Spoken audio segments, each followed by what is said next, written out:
Hi, VC. I have records that have been piling up.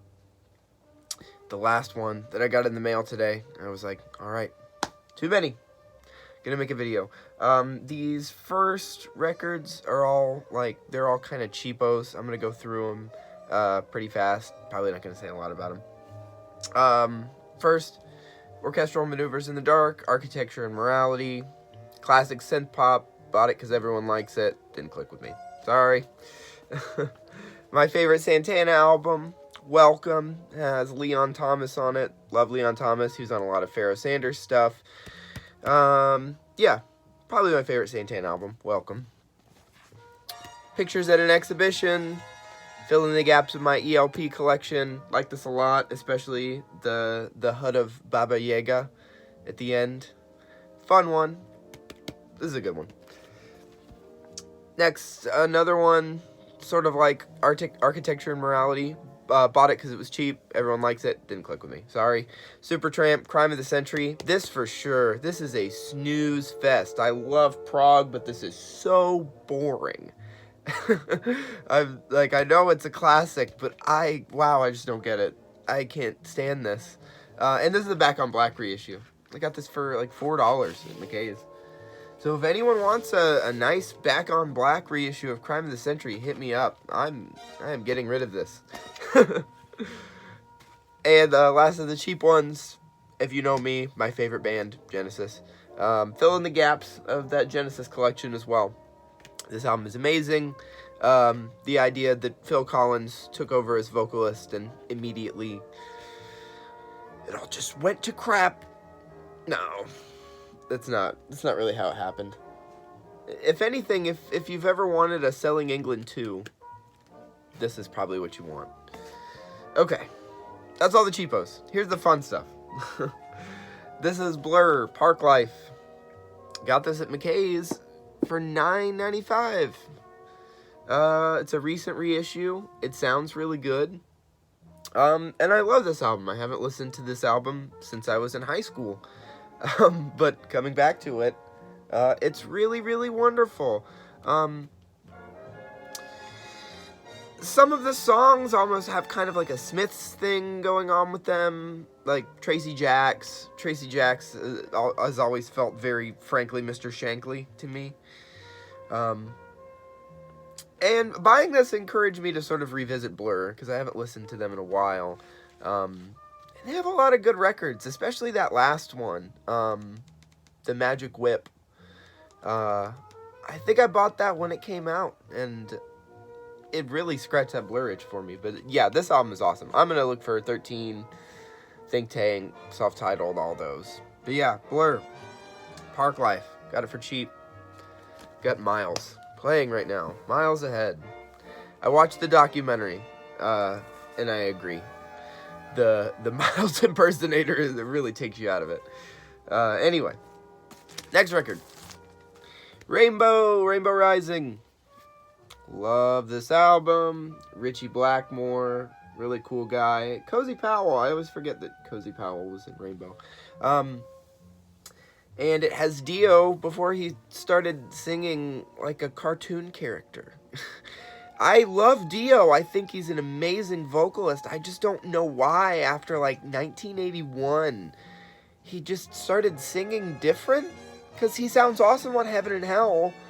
And then on the Mob Rules he's doing this weird supervillain voice. Like, listen to the Live Evil album by Black Sabbath and listen to the song Black Sabbath. It is hilarious. It is so ridiculous. Dio's like, "What is this that stands before me?" I don't get it. I've never liked the Dio band albums either, but this is really good. Rainbow Rising. I ordered this on Discogs, and I paid a little more than I usually would because I just really wanted this album. I think I paid $12 for it. But yeah, Rainbow. Ronnie James Dio, rest in peace. Bless up. I did a big, I don't usually sell or trade in records, but I had a lot of records I just knew I wasn't going to listen to. Took them to McKay's, got a pretty hefty stack of trade credit. So I got a copy of Physical Graffiti. As you can see, it was $22, a little more than I would probably pay for a copy of Physical Graffiti. But I just figured it was time. I do really like this album a lot. I'm not a Led Zeppelin fanatic. But sides 2 and 3 of this album are really, really just something else. This is probably my favorite Led Zeppelin album. I am a believer in Led Zeppelin 4. Which is, I mean, it's the favorite, it's the classic, but I just think the songs are the best on that one. But I think all the songs on sides 2 and 3, and the other sides on this album, could really go toe-to-toe with those. So yeah, I figured it was time. I got a copy. Physical Graffiti. Here we go. Another one, this is an eBay purchase. $9, I think. Love Da Capo. Filling in the Love Collection. Awesome band. I really love this band. And I don't mind Revelation, because I play side 1 of this and it's what, like 17 minutes? And like I want more. Like I want the rest of an album. So I usually flip it over and play Revelation. It's jammy. It's fun. There's the joke I've heard that when you find a copy of this, that side 1 is always completely roached, side 2 is in perfect condition. That's not how this one is. This is in pretty good shape. This sleeve's kind of rough, but for $9, a Love album, and it's a gold label Electra. Record's in good shape. Not as good as Forever Changes or the self-titled album, but good. Very good.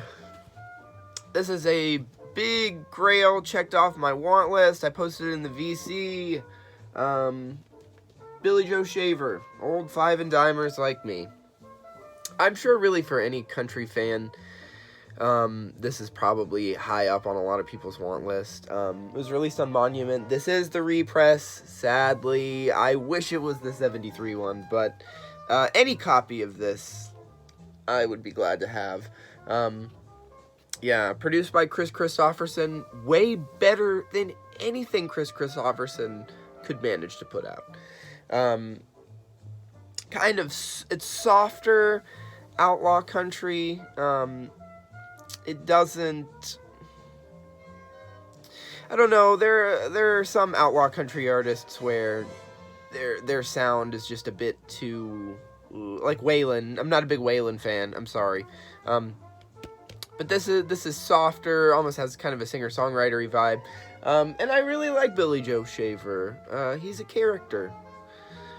He shot somebody, I think, over like an argument, which I don't really like guns. I don't like shooting people, but I'm definitely gonna buy the Outlaw Country album from the guy that shot somebody. So yeah, Billy Joe Shaver, old 5 and dimers like me, got that for $12 at McKay's.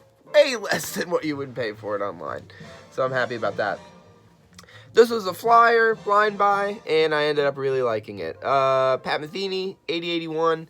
Not a Pat fan. Definitely not a Mike Brecker fan. Muzak. Same with Pat. Sometimes Pat makes Muzak. But this is really different. I was not expecting to like this as much as I did. For one, it's still very cleanly produced. The opening track, or really it's the whole first record, 2 folk songs.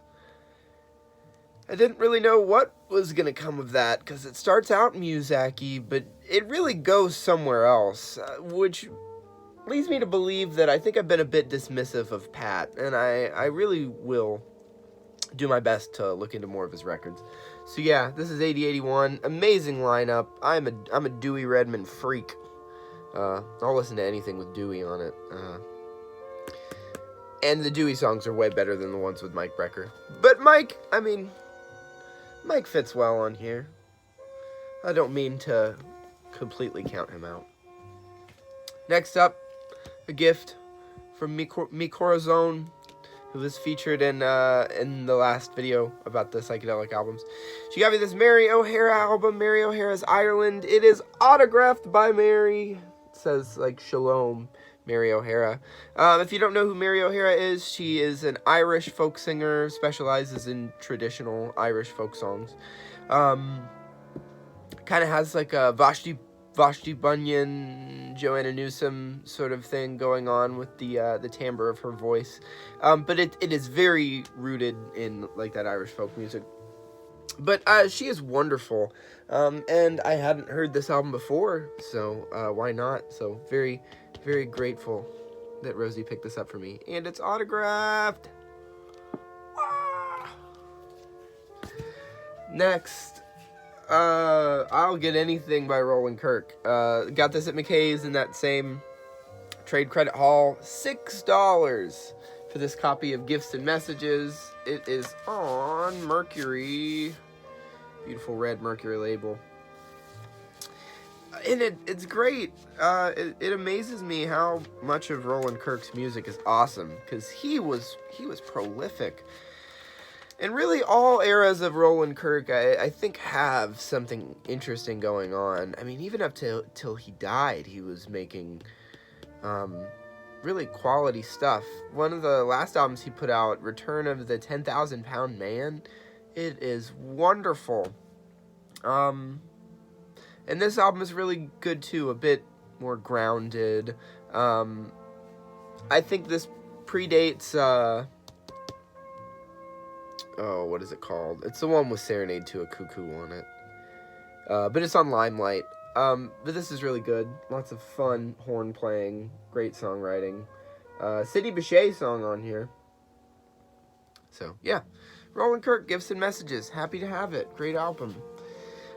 This one I would have included in the cheapos if it wasn't for the fact that I took the same chance with this one that I did on OMD and Supertramp, thinking that I didn't like it, attempting it, and it clicked. This clicked. I didn't like it before, but I like it now. And I'm a Moody Blues fan. I think I remembered this one being a bit Muzak-y. And I still think the orchestral parts they're lovely, and they're so fun in the context of this album. But they're a little Muzak-y, and I could get sick of them. But the songs are really fun. They're way more psych poppy than I remember them being. And it has Nights in White Satin on it. So if I ever want to hear Nights in White Satin, I will hear it on this really, really, really awesome copy of Days of Future Past. This thing is in perfect shape. I paid like $2 for it. So yeah, Moody Blues, Days of Future Past. Next up, Gil Scott-Heron and Brian Jackson, It's Your World. This is an amazing live album. Great live versions of some Gil songs that I don't think were really done justice by the studio versions. I've always had a bit of a rift with Gil Scott-Heron, because as his spoken word material, you definitely, if you're listening to music like that, you want to be ideologically on the same page. Gil has some content on his first album that I'm just like, I'm sorry, I'm not gonna listen to you. I don't care what you have to say. Some lines about like the hairy-armed women's liberationists, like, no, fuck you, Gil. If you're trying to preach equality ideologically, but you're leaving, I don't know. I went back to it, and I like Gil a little more. I'll give him the benefit of the doubt. And his lyrical content about, I guess, problems faced by the black community in the inner city, wonderful. Songwriting on this is wonderful. I just don't know why he had to be so homophobic, but whatever. This album is great. I'm going to go back to some of the other Gil stuff on Strata East, and maybe it'll go over a little better. This album is awesome. I'm going to play the shit out of this. It's Your World. Next up, Electric Ladyland. I bought this on eBay on Discogs because they advertised it as a two-tone, and it was for a really good price. It is obviously not a two-tone. It's got a big, fat, ugly barcode right there. Definitely on these solid color Reprise labels, but it's fine. I didn't have a copy of this, and I paid not much for it, like under $15. So yeah, now I do finally have a copy of Electric Ladyland. obviously. Great album. It's Jimmy. But more Jimmy that first of all, I always counted this album out because I've just heard that it is the runt of the litter. That is bullshit. This album is amazing. Access Bold as Love. This is my new favorite Jimi Hendrix album. It is so good. All of the songs on it are just fantastic. And I posted this in the VC, but I'm still over the moon that I have it. This is a two-tone. You know, obviously not a tricolored label one, but for a two-tone of this for $17, yes, sign me up. This album is fucking amazing. I'm sorry I'm swearing so much. I didn't mean to. Sorry. Anyway, Access Bold as Love. So good. Best Jimi Hendrix album. Castles Made of Sand. What a song. I gotta go through these fast. Caravan in the Land of Grey and Pink. This was supposed to be in the last Final Finds video that I made. It didn't get in the mail in time. I got this for really cheap on Discogs. I think I made 20 bucks for it. Great album. Canterbury Prague. Wonderful. I'm a big fan of Caravan, and I also want to get the two albums before this one. Yeah, really good. Richard Sinclair went on to Camel, which is one of my favorite bands ever. And the Caravan stuff, in my opinion, it's just as good. This was a part of that trade credit haul at McKay's. $6 or $7 for this. This is The Knife, Shaking the Habitual. Wonderful, wonderful, wonderful electronic music. Freaky, surreal. Goes places. There is an ambient track on this that is really long that I really like a lot. Old Dreams Waiting to be Realized. It's not completely ambient, but I mean it's great. I heard this referred to as a expressionist scream within a wind tunnel. Good description. Big, heavy, triple LP, dense and full of scary music. This is the second biggest find of this whole video. I haven't posted this yet. The Kinks, Author. I love this album. And I took a flyer on this on Discogs. Sort of the opposite of what happened with Electric Ladyland. I paid $10 for this, thinking that I was going to be getting a solid color reprise label copy. This is an original with the insert. Ugly insert, but it has it. And it is on that beautiful reprise two-tone label. Vinyl isn't in perfect condition. It's a solid VG, maybe VG plus, depending on who you are. But yeah, this album is so good. I love the Kinks. Ridiculous gatefold with Mr. Kangaroo here. Yeah, this album is fantastic. And I took a flyer on a cheap copy and ended up getting a complete OG. The Picture of the Queen. Great album. And finally, biggest find by far, The Zombies. Featuring She's Not There and Tell Her No. I paid $8 for this. And I'm just over the moon. I adore this album. I adore The Zombies. I wish there was more of it. I wish there was more Zombies. Odyssey and Oracle, I think, is easily the best rock album of the 60s. Perfection. And this is good too. So good. You know, the personality was there. This isn't psychedelic, but it's still definitively sounds like the Zombies with all of their quirks. Only complaint is I wish The Way I Feel Inside was on this, because that's just such a beautiful track. They could put it as like a side closer or something. But yeah, The Zombies. So happy to have found that. And that is it. Thank God. This stack of records was big and it was scary. But yeah, leave a comment. Talk to me about this. Talk to me about Gil Scott-Heron.